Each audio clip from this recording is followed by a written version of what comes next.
네, 머니인사이트 오늘은요, 리츠 시장 동향 점검해 보도록 하겠습니다. 박세라 신영증권 연구원 모셨습니다. 어서 오세요. 반갑습니다. 안녕하세요. 네, 연구원님 최근 부동산 시장이 좀 가파르게 오르고 있습니다. 여기에 하반기 금리 인하 기대감도 있기는 한데 최근에 리츠 시장 동향은 어떻습니까? 네, 좀 뜨거운 부동산과는 달리 리츠 시장은 이미 좀 상반기에 어느 정도 선반영이 되었기 때문에 시장과는 반대로 상대적으로 좀 차분한 분위기입니다. 이런 상황에서 지금 6월 달에 주요 ETF들의 리밸런싱이 또 있었고 배당락이라던가 유상증자라던가 그리고 신규 상장 등의 이벤트들이 조금 있었기 때문에 굵직한 이벤트들의 영향으로 수급적인 변화와 함께 종목별로 조금 주식도 차별화되는 모습이 또 나타났습니다. 또 최근에 리츠 업계에 대한 약간 특별 감사라든지 국토교통부의 어떤 조치들, 행정 명령들이 좀 나왔기 때문에 행정 조치들이 나왔기 때문에 네. 이런 부분들이 좀 영향을 미치면서 상대적으로는 좀 부진한 모습 보이고 있습니다. 네, 사실 신정부 출범과 함께 2차 추경안까지 통과가 되면서 유동성 확대에 대한 기대감이 계속해서 커지고 있습니다. 특히 추경 예산에 1조 원 규모의 앵커 리츠 조성을 공식화했다라는 소식이 있는데 좀 구체적으로 어떤 내용이고 리츠 시장에 어떤 영향을 줄지 짚어주실까요? 네, 여기서 말하는 앵커 리츠라고 네. 한다는 것은 지금 상장 리츠에 대한 내용들은 사실 아니고요.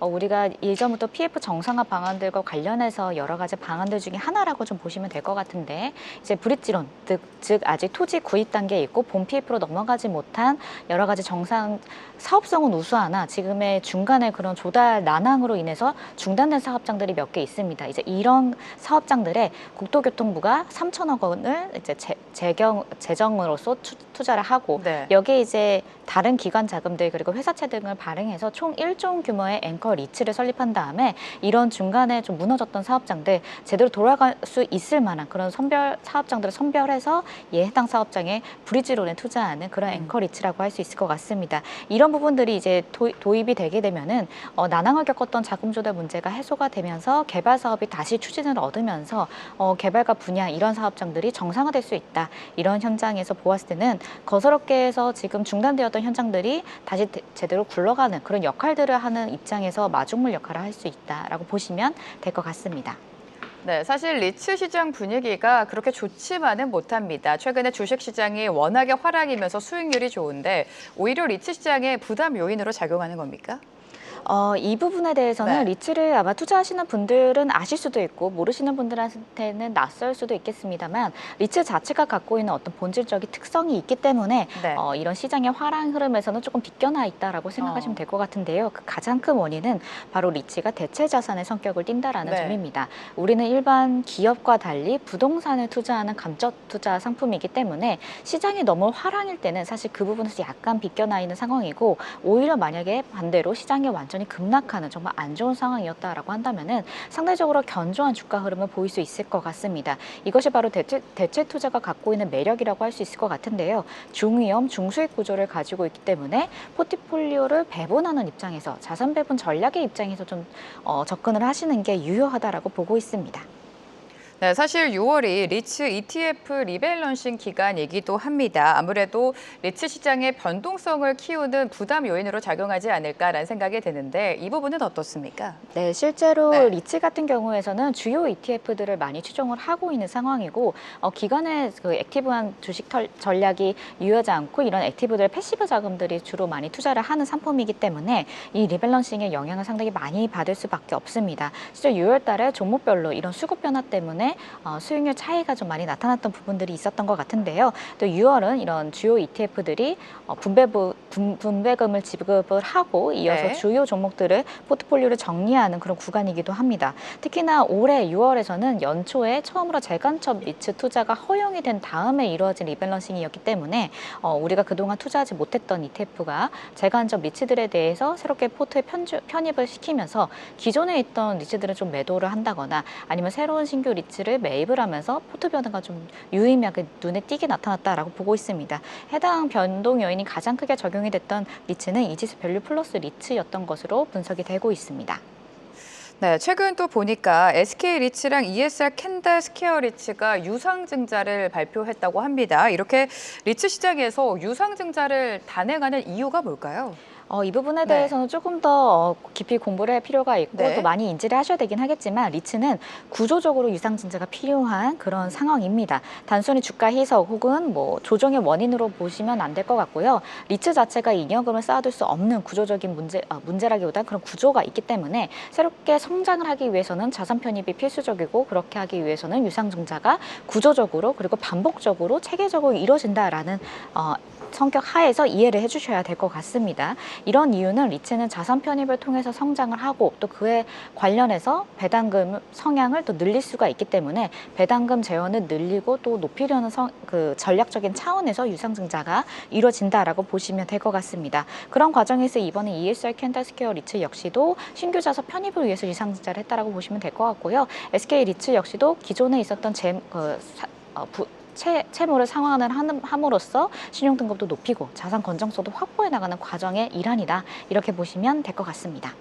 네, 유상증자를 단행하는 이유에 대해서 설명을 해주셨는데 최근 연구원님의 리포트를 보니까 리츠의 재무 건전성을 지키기 위해서 유상증자를 할 때 이러이러한 조건이 좀 동반이 돼야 된다라고 말씀을 해주셨습니다. 구체적으로 좀 자세하게 짚어주실까요? 네, 우리나라에서는 약간 제도상으로 네. 유상증자를 할 때 조금 리츠한테 불리한 측면이 없잖아 있습니다. 어. 또 한편으로는 기존 주주들을 좀 보호하는 부분에서는 약간 취약한 부분도 많습니다. 그렇기 때문에 리츠가 유상증자를 나서야 될 때 특히 기존의 자산 편입을 통한 상장이 뚜렷한 게 아니라 예를 들어서 채무금을 상환하기 위한 유상증자 등을 실행을 할 때에는 첫 번째로 무조건 과도한 주가 급락을 유발하지 않아야 된다라는 점을 꼭 인지를 해야 될 것 같고요. 이러기 위해서는 AMC들이 특히나 적극적인 주주 소통을 해야 된다고 보고 있습니다. 또 두 번째로는 상한 이후에 좀 가시적인 개선 효과가 즉시 나타나야 된다라는 점.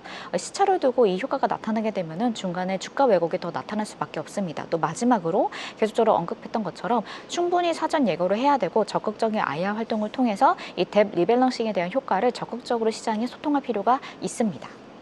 네, 여기서 중요한 건 유상증자 소식이 리츠 가치에 어떤 영향을 미치는지일 텐데 과거 사례를 보면서 유상증자 또 리츠 가치의 흐름은 어땠습니까?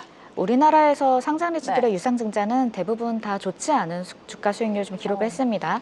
이거는 좀 제도적인 문제가 있다라고 생각이 드는데 네. 우리나라 많은 주주 보호가 상당히 강력한 제도로 유상증자가 실시가 되기 때문에 공시부터 신주 납입까지 최대 3개월 이상이 걸리는 좀 제도적인 측면이 있습니다. 이런 부분에서 가격이 왜곡이 되거나 아니면 신주 인수권을 또 배분을 받기 때문에 해당 전략을 또 취하게 되는 부분들이 여러 가지로 좀 있는 편입니다.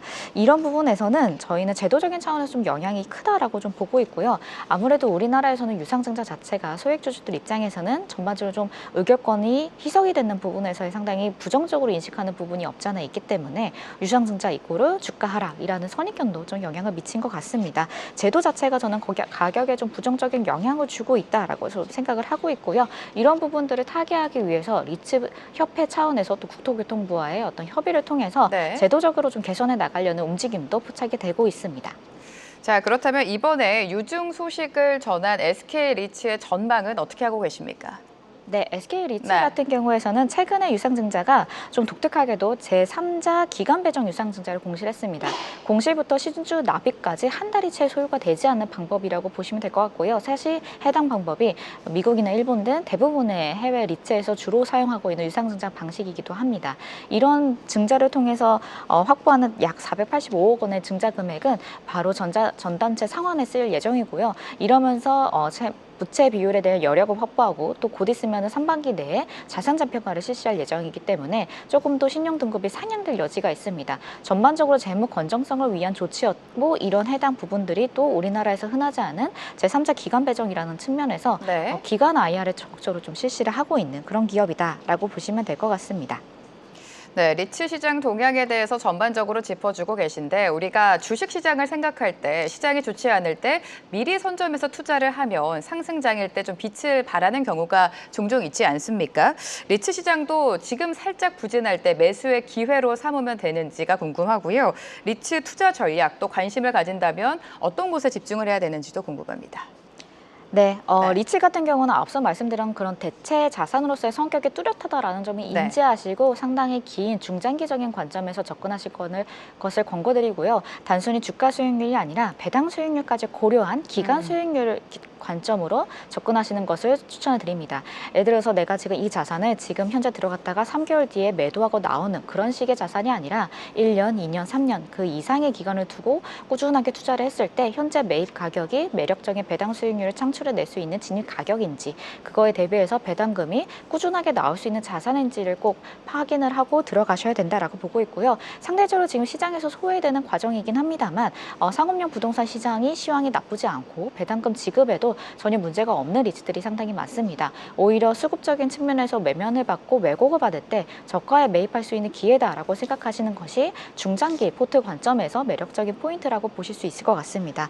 해당 차원에서 현재 유상증자 때문에 조금 최근에 과다하게 주가가 하락하고 있는 ESR 캔들스퀘어 리츠 역시도 긍정적으로 좀 확인해 보실 필요가 있는데요. 신규 자산 매입에 있어서 상당히 매력적인 자산, 투자 자산 가치가 높은 자산을 편입했다라는 점, 또 올 에쿼티 즉 부채를 일으키지 않고 네. 자본으로 매수를 했다라는 점에서 향후에 추가적으로 자산 편입에 대한 가능성도 열려 있는 상태입니다. 이런 측면에서 보았을 때 ESR 캔들스퀘어 리츠가 현재 자산이 조금 가격이 좀 왜곡되어 있는 측면에서는 매력적인 구간에 들어온 것이 아닌가라는 관점으로 바라봐 주시면 좋을 것 같습니다. 네, 리츠 시장 최근에 좀 소외를 받고 있습니다. 오히려 지금이 매수의 적기다라고 판단해 주셨고요. 단기적인 관점보다는 긴 호흡으로 봤을 때 배당 수익률도 좀 높여가자라는 전략까지 세워주셨습니다. 오늘 박세라 신영증권 연구원과 함께했습니다. 도움 말씀 감사합니다.